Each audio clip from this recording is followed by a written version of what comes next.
Today's story is about one of the greatest badasses who ever lived, Alexander Dumas. Not the writer, his father. And you've really got to check his story out. How he was born a slave, but incredibly went from slavery to the highest rank in the French Revolutionary Army.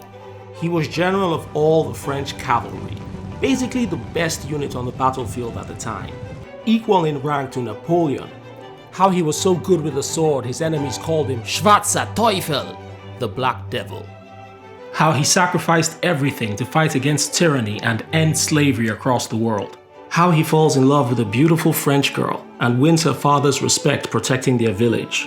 And how he builds a home and family there that anchor him through all his travels and war.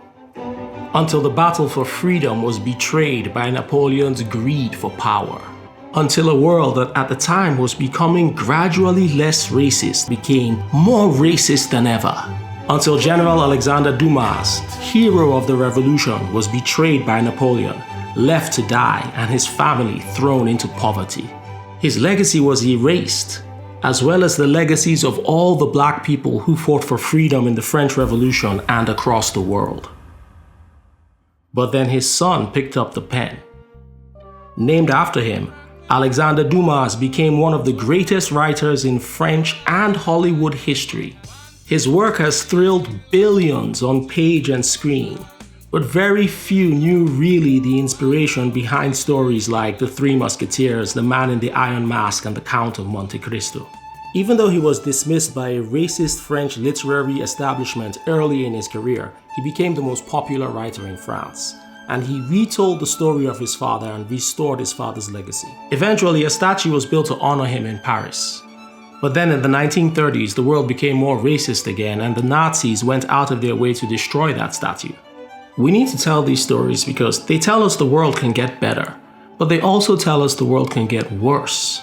General Alexander Dumas literally led the charge for modern democracy as we know it in its earliest phases. His betrayal was an example of betrayal of society by cult of personality. The French people had a revolution to get rid of a king, for the rights of man, and for the equality of all people regardless of color.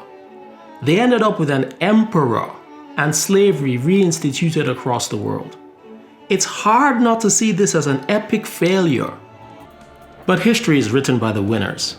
And it's worth noting that Napoleon took the opportunity for power right when he betrayed the black general Alexander Dumas, who was the biggest military advocate for the abolishment of slavery in the French Revolution, having come from slavery himself.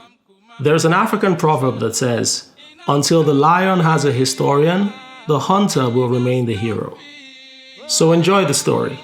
We are the lion's historian.